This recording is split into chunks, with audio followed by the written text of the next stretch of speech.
Assalamualaikum warahmatullahi wabarakatuh. Perkenalkan, nama saya Muhammad Ahdan Rafif.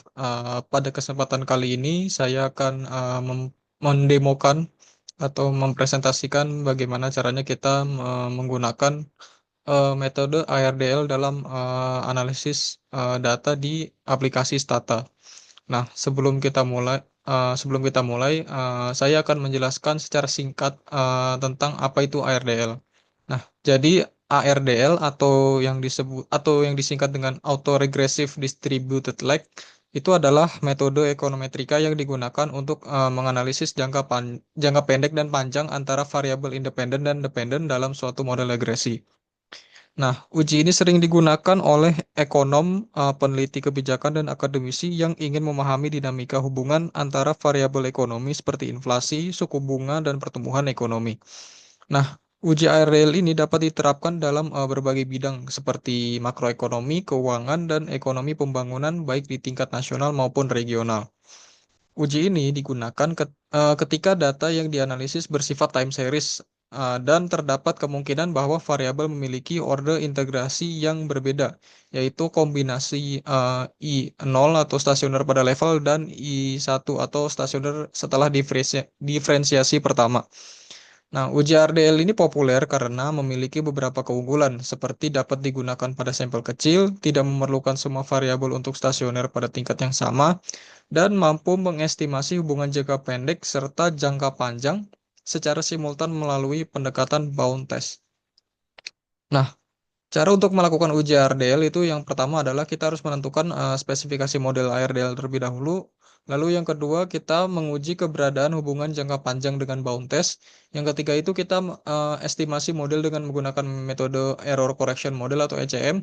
Nah, jika terdapat hubungan jangka panjang dan yang terakhir itu melakukan uji diagnostik untuk memastikan model yang digunakan itu valid dan tidak mengandung masalah seperti autokorelasi dan heteroskedastisitas. Oke, langsung saja. Di sini saya sudah mempunyai data. Nah, sebelum kita mulai, yang pertama itu adalah kita harus memindahkan data yang kita miliki dulu ke dalam Stata. Sebentar.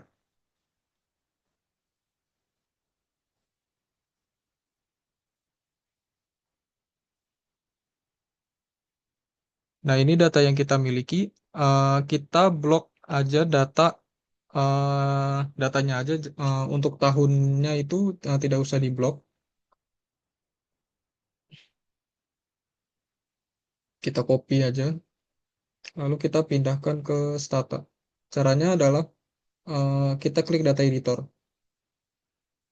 Nah, seperti ini, lalu kita paste aja, lalu klik variable names. Nah, terlihat di sini bahwa nilai suku bunganya ini masih formatnya itu format data string ya. Nah, kita harus mengubahnya dulu menjadi variabel numerik gitu. Nah, caranya adalah yang saya lakukan adalah dengan klik kanan variabelnya ini, klik kanan, lalu kita klik eh, namanya itu convert variable from string to numeric. Lalu kita langsung aja buat yang baru aja. Jadi misalnya suku bunga satu misalnya. Lalu kita lihat di sini adalah convert percent variable to fractional form. Habis itu kita oke.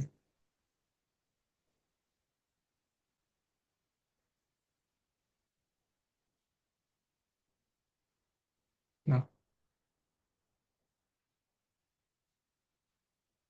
jika sudah begini, kalau saya adalah saya hapus saja ini variabel yang ini.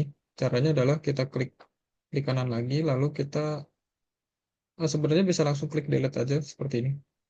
Nah, oke. Kalau sudah kita harus yang langkah selanjutnya adalah kita harus membuat apa namanya variabel waktunya. Caranya adalah kita eh, kita ketikkan komen yaitu generate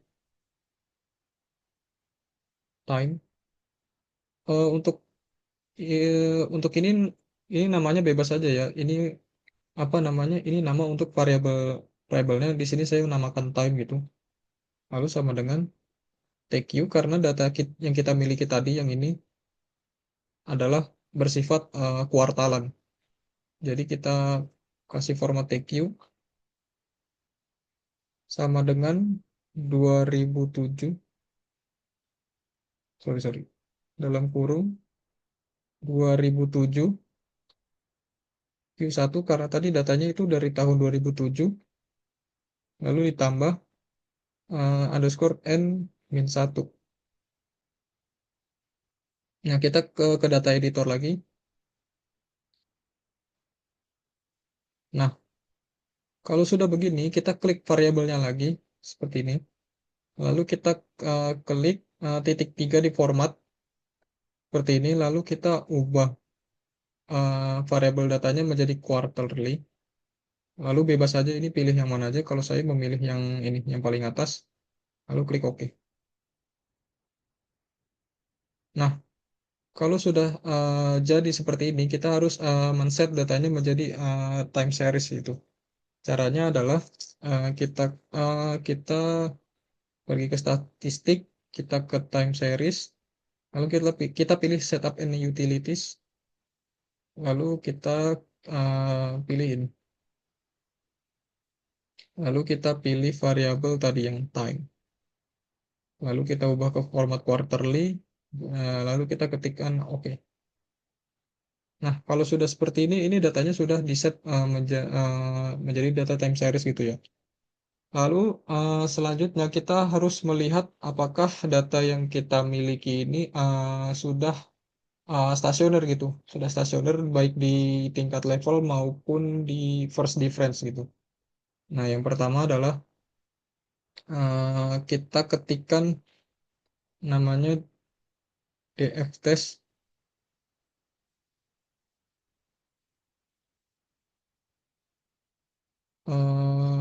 variabelnya. Oh, jangan, atau enggak kita pilih statistik, kita pilih time series, lalu kita pilih tes, lalu kita pilih yang ini. Setelah itu kita pilih misalnya kita dari awal misalnya harga emas dulu, lalu kita klik OK. Nah, di sini kita lihat bahwa data harga emas ini masih belum stasioner, maka kita harus melakukan differencing. Caranya adalah kita blok aja di sini, kita blok yang ini di defueler harga emas IDR kita blok, lalu kita copy paste gitu. Lalu kita tambahkan D titik untuk kita melakukan differencing di first difference gitu. Lalu kita klikkan OK. Nah, untuk variabel harga emas ini dia udah stasioner pada tingkat first difference gitu. Lalu selanjutnya kita lakukan hal yang sama di variabel yang lainnya. Misalnya ini ya, variabel nilai tukar dolar. Kita ketik aja di viewer, terus nilai tukar dolar,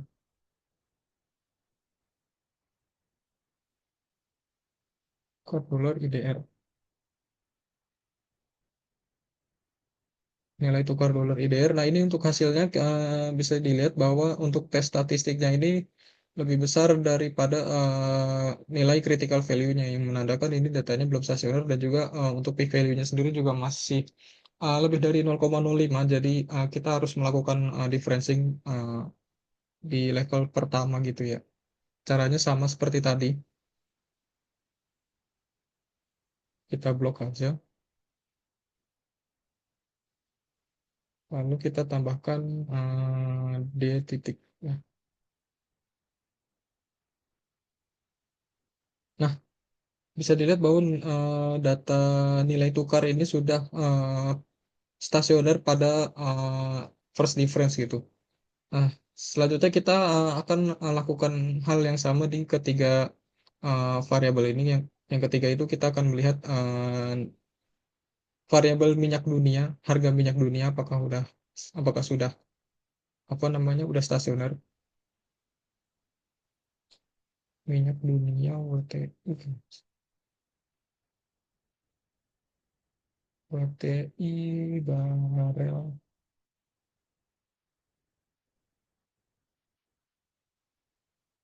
Oke, variabel minyak dunia masih belum stasioner. Coba kita lakukan differencing pada first difference gitu. Oke, variabel minyak dunia sudah stasioner pada first difference. Lalu selanjutnya kita lihat suku bunga, variabel suku bunga.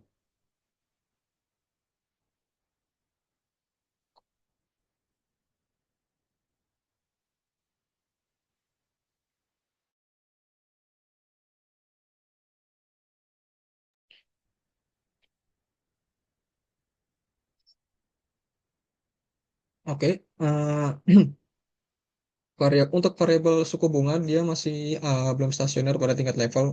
Kita akan coba untuk melakukan differencing.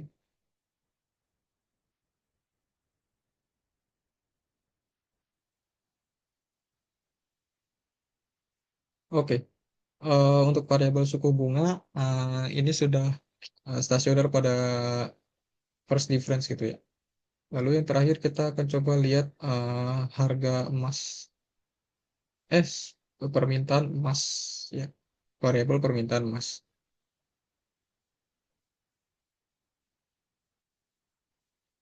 Nah, untuk variabel permintaan emas ini dia variabel yang ini itu sudah stasioner pada tingkat level ya. Jadi tentunya dengan hal ini kita bisa melakukan uji ARDL berdasarkan ketentuan gitu. Nah, selanjutnya kita akan melakukan uji ARDL, namun sebelum itu eh, sebelum kita melakukan uji ARDL, kita harus menginstal terlebih dahulu yang namanya itu eh, install ARDL-nya gitu ya. Nah, cara menginstalnya itu adalah kita ketikkan command ini ssc install ARDL.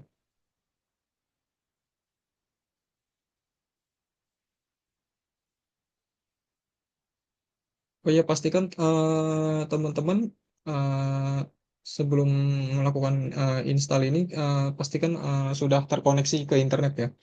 Nah, di sini tulisannya ini sudah ada gitu karena sebelumnya saya sudah menginstalnya seperti itu. Nah, selanjutnya kita akan melakukan uji URL dengan mengetikkan komen yaitu ARDL. Kita ketikkan semua variabelnya. Oh ya, variabel kita harus menentukan mana variabel dependennya dan mana variabel independennya. Pada pada demo kali ini untuk variabel dependennya itu adalah variabel harga emas. Jadi karena variabel dependennya ada harga emas, kita harus menulisnya di awal gitu. So, harga emas IDR. Lalu selanjutnya variabel selanjutnya nilai tukar.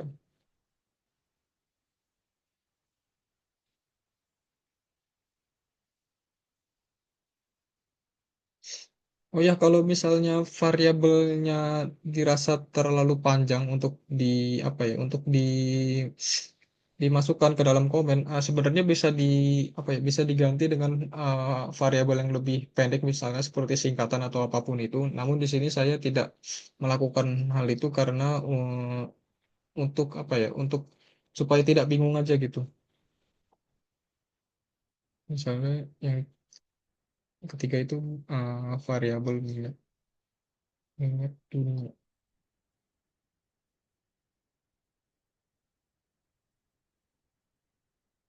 Minyak dunia WTI bareng suku bunga satu.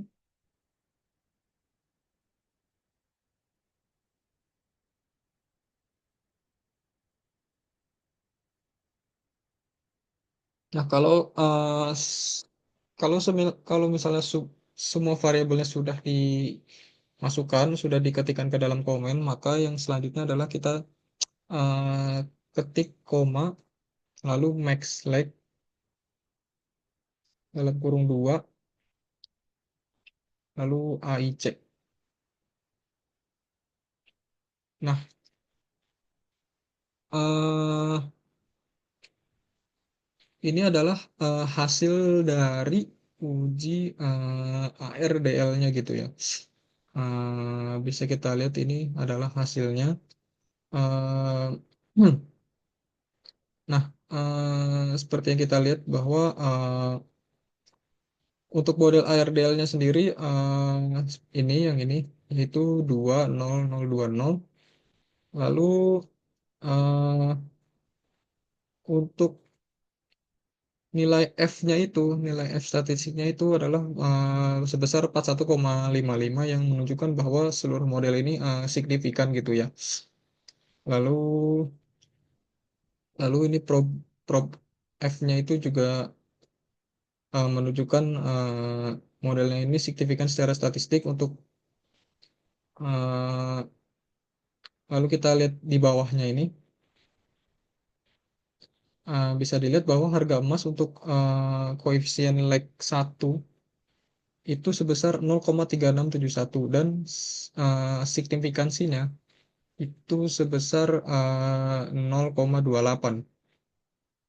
Lalu di koefisien leg keduanya itu sebesar 0,3787. Lalu untuk signifikansinya itu sebesar 0,17 dan hal ini tentunya menunjukkan bahwa harga emas ini di masa lalu itu memiliki dampak positif terhadap harga emas saat ini. Lalu kita lihat ke suku bunga. Eh, Kalau misal dilihat di leg pertamanya itu sebesar 6,637 ya, 6,637 dengan signifikansinya itu 0,035. Lalu kita lihat di leg keduanya. Di leg keduanya itu dia minus minus 384 dan signifikansinya itu sebesar 0,30. Ini juga menunjukkan bahwa suku bunga ini juga memiliki efek yang berubah-ubah terhadap harga signifikan, terhadap harga emas gitu maksudnya, harga emas. Lalu kita lihat mana lagi? Ini nilai tukar, nilai koefisiennya itu sebesar 7,1 sekian. Lalu untuk P value-nya sebesar 0,301. eh, Berdasarkan nilai ini menunjukkan bahwa nilai tukar itu ternyata tidak berpengaruh signifikan terhadap harga emas gitu, harga emas dalam model ini. Lalu kita lihat harga minyak dunia. Harga minyak dunia itu koefisiennya sebesar 2,283 dengan nilai signifikansinya itu sebesar 0,569. Yang mana hal ini menunjukkan bahwa harga minyak dunia itu tidak memiliki pengaruh yang signifikan terhadap harga emas. Lalu kita lihat permintaan emas, variabel permintaan emas.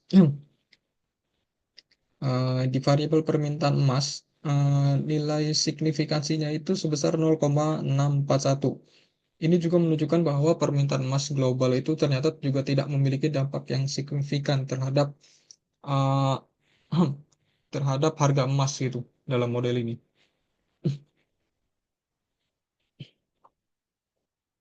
Oke, selanjutnya, langkah selanjutnya kita akan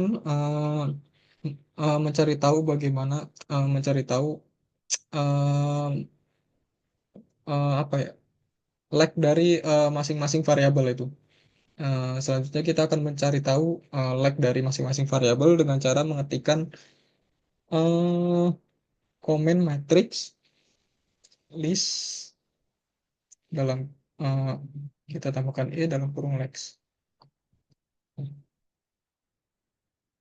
Nah, ini adalah lag dari masing-masing variabel, yaitu harga emas lagnya itu 2, nilai tukar 0, minyak dunia 0, suku bunga nilai like-nya 2 dan permintaan emas 0.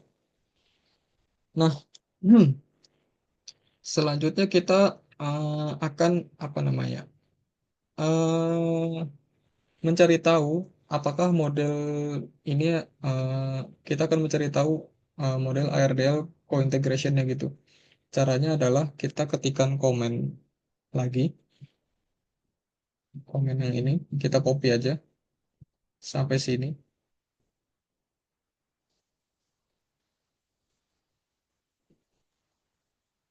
Lalu eh, lalu kita tambahkan, kita ganti yang tadinya max leg ini kita ganti dengan legs, dalam kurung kita tulis leg yang ini. Nah, leg yang ini. 2 spasi 2 nol 0 spasi 2 spasi 0. Lalu kita spasi EC.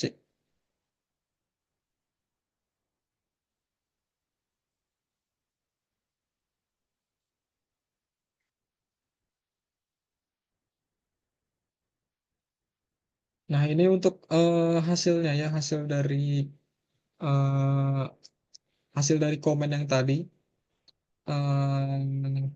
Kita lihat dulu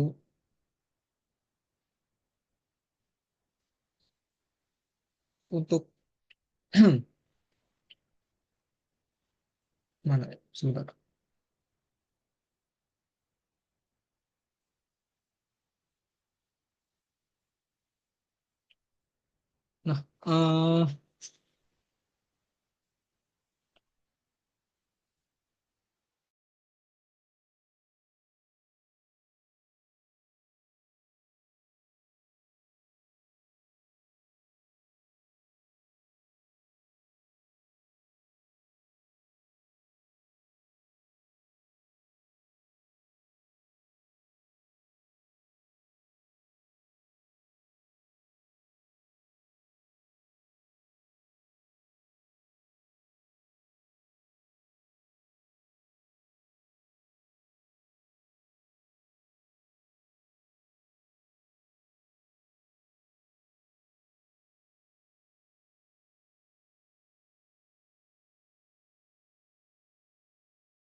Nah, oke.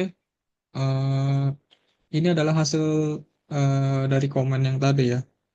Nah, kita lihat bahwa kita lihat misalnya di kolom ADJ ini, kolom ADJ untuk L1-nya ini menunjukkan bahwa harga emas itu memiliki efek koreksi diri sebesar 25,41% per kuartal.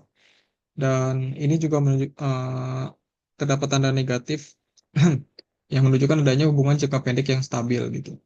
Lalu kita lihat di long run-nya, kita lihat di nilai tukar dolar, itu koefisiennya 28,13 dengan nilai P-nya itu sebesar 0,165 yang menunjukkan bahwa nilai tukar ini tidak signifikan gitu. Lalu kita lihat minyak dunia, variabel minyak dunia, nilai koefisiennya itu sebesar 1115 dengan P value-nya sebesar 0,53 sekian yang menunjukkan ini juga tidak signifikan. Lalu kita lihat suku bunga. Suku bunga nilai koefisiennya itu sebesar minus 499 sekian dengan nilai P value-nya sebesar 0,17 dan yang terakhir itu permintaan emas dengan koefisiennya sebesar 8, sekian dengan dengan nilai P value-nya itu sebesar 0,633 yang menunjukkan ini tidak signifikan juga. Nah, lalu kita lihat di short run-nya, lihat di short run-nya, kita lihat bahwa harga emas yang ini itu nilai koefisiennya itu minus 0,37 sekian dengan p-value-nya itu sebesar 0,17, menunjukkan bahwa ini signifikan, menunjukkan bahwa perubahan harga emas pada kuartal sebelumnya memiliki dampak negatif terhadap kuartal saat ini. Lalu untuk suku bunga untuk D1-nya itu koefisiennya sebesar minus 27 sekian dengan p-value-nya itu sebesar 0,159. Lalu untuk yang LD-nya itu 38 sekian dengan p-value-nya itu sebesar 0,30. Hal ini menunjukkan bahwa dalam jangka pendek itu kenaikan suku bunga itu memiliki efek positif terhadap harga emas. Nah, jadi berdasarkan model ini kita bisa ambil kesimpulan itu ada bukti hubungan jangka panjang atau error correction term negatif dan signifikan. Terus juga si suku bunga ini ternyata berpengaruh negatif terhadap harga emas dalam jangka panjang. Lalu dalam jangka pendek harga emas itu dipengaruhi oleh harga periode sebelumnya dan suku bunga, dan variabel nilai tukar dan harga minyak dunia itu tidak signifikan dalam model ini. Lalu selanjutnya kita masukkan lagi komen seperti ini. Komennya itu adalah sama kayak tadi, cuman kita tambahkan B-test. Nah, kalau kita tambahkan B-test itu sebenarnya hasilnya sama kayak yang sebelumnya, cuman dia ada tambahan itu di sini, di pasaran Shin, ya uji inilah pokoknya. Lalu juga ini kita klik Turan untuk melihat, melihat uji ini, uji estat IC testnya. Nah, eh, bisa kita lihat untuk nilainya itu, uji ini tuh dilakukan untuk menguji ada atau tidaknya hubungan kointegrasi gitu dalam model HDL, ARDL. Nah, yang perlu kita lihat itu adalah untuk hipotesis H0-nya itu kita bisa, sorry, untuk hipotesis H0-nya itu yaitu tidak ada hubungan jangka panjang atau no level relationship. Lalu untuk F statistiknya itu sebesar 1,398 dengan T statistiknya itu minus 2,359. Lalu eh,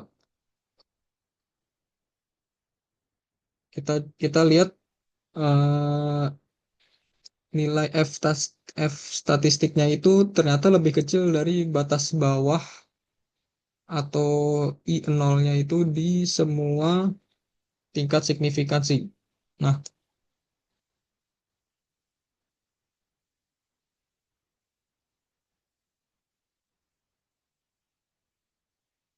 nah ya ini, yang ini. Nah, sesuai aturannya, jika F-nya itu di apa namanya kurang dari batas bawah itu, kita harus terima H0, yaitu tidak ada hubungan jangka panjang. Lalu sebaliknya jika F nilai F-nya itu lebih dari batas atas atau I1, maka kita tolak H0 atau ada hubungan jangka panjang. Nah, jika F-nya itu berada di antara batas bawah dan atas, maka hasilnya tidak meyakinkan atau inkonklusif.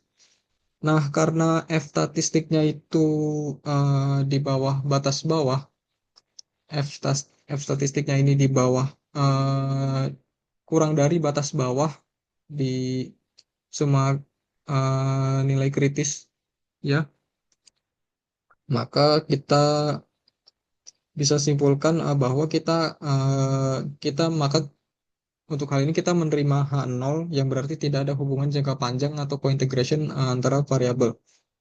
Lalu untuk nilai tes statistiknya itu nilainya min 2,359. Lalu eh, sama seperti yang F statistik juga, tes statistik ini tidak cukup gitu untuk menolak H0. Dan hal ini tentunya menguatkan bahwa tidak ada hubungan jangka panjang dalam model ini gitu. Lalu kita lihat di estat isi tesnya. Kita lihat bahwa nilai F-nya itu sama kita tadi 1,398 dan T-nya itu min 2, min 2,359.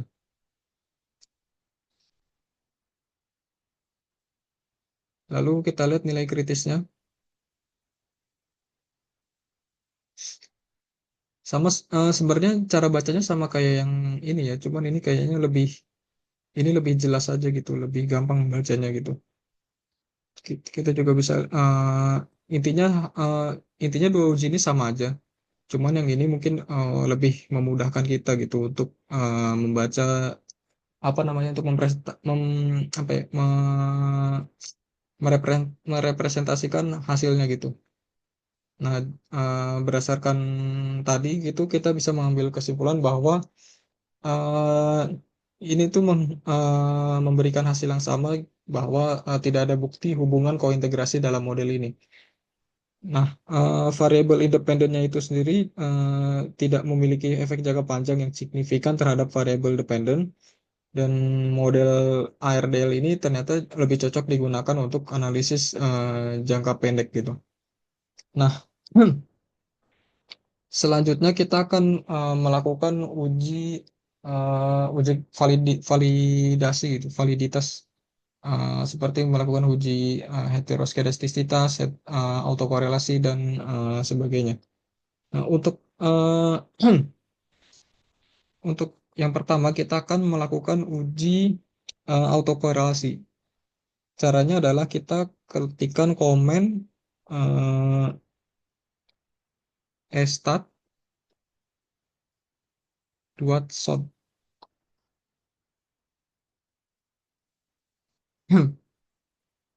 Nah, bisa kita lihat bahwa ini adalah hasilnya gitu ya. Nah, eh, berdasarkan teori gitu ya, teori dari Durbin-Watson itu, jika nilainya itu nilai Durbin-Watsonnya itu eh, sama dengan 2 gitu, berarti ada autokorelasi itu. Nah, kalau misalnya nilai Durbin-Watsonnya itu sama dengan 0, maka eh, ada eh, autokorelasi positif. Dan kalau misalnya nilai Durbin-Watsonnya itu 4, maka ada autokorelasi negatif gitu. Eh, berdasarkan nilai ini kita bisa lihat bahwa nilainya ini 2,1 yang menunjuk dan ini nilainya mendekati 1 yang mendekati 2 yang menunjukkan bahwa model ini bebas dari autokorelasi. Lalu selanjutnya kita akan melakukan eh, uji kita akan melakukan uji heteroskedastisitas menggunakan metode white test. Tapi sebelum itu kita harus menginstal dulu eh, wi- eh, menginstal menginstal white gitu ya, plugin white.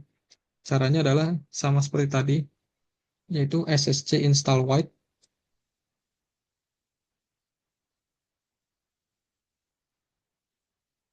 Nah, karena saya sudah menginstalnya sebelumnya, maka tampilannya seperti ini. Dan perlu diingat untuk menginstal plugin ini, kita perlu connect ke internet dulu ya. Nah, setelah itu kita ketikkan komen stat im test, koma white. Nah, nah ini untuk hasilnya, hasil dari IM testnya,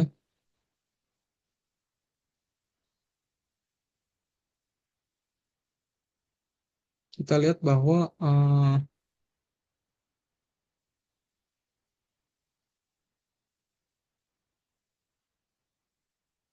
nilai nilai p value-nya ini lebih dari 0,05, yang berarti kita yang berarti kita tidak menolak H0 sehingga tidak ada bukti heteroskedastisitas dalam model ini. Berarti berdasarkan tes ini berarti tidak ada heteroskedastisitas gitu.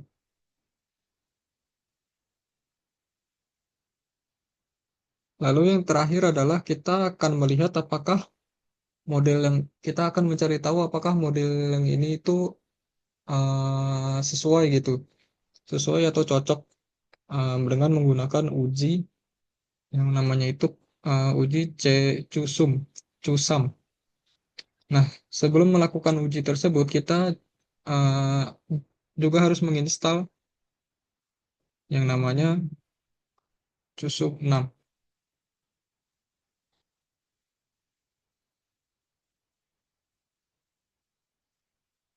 Nah, kalau kita sudah menginstal pluginnya, maka akan muncul tampilan seperti ini. Lalu masukkan komen, misalnya CUSUM 6. Lalu kita masukkan variabel-variabel yang tadi, variabel-variabel modelnya. Nah, karena terlalu karena ini kepanjangan, kita blok aja. Kita kita paste. Nah, lalu kita ketikkan CS untuk CUSUM, terus LW lower, lalu upper.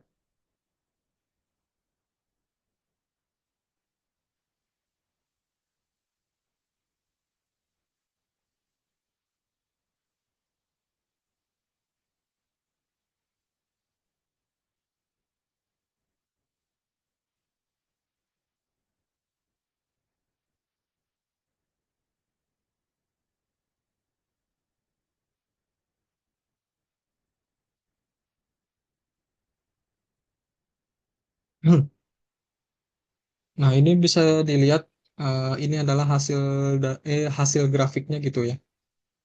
Nah, ini untuk grafik merahnya ini tuh menunjukkan pergerakan kumulatif dari residual kuadrat model regresinya. Nah, dua garis hijau yang ini menunjukkan batas kritis confidence interval. Nah, jika garis merah ini tetap berada dalam dua batas ini, maka model ini dianggap stabil gitu. Nah, garis birunya ini menunjukkan tren. Nah, bisa kita lihat bahwa garis merahnya ini ternyata di beberapa titik itu sudah melampaui batas ini ya, batas atas sama batas bawah itu ya. Nah, hal ini tuh menunjukkan bahwa eh, adanya indikasi ketidakstabilan dalam model ini ya. Nah, atau kita bisa sebut juga dengan struktural break. Nah, eh, struktural break ini eh, bisa berbagai macam, ada bisa adanya misalnya perubahan kebijakan atau ada krisis ekonomi, krisis keuangan atau tren pasar gitu. Oke, sekian dari saya, kurang lebihnya mohon maaf. Wassalamualaikum warahmatullahi wabarakatuh.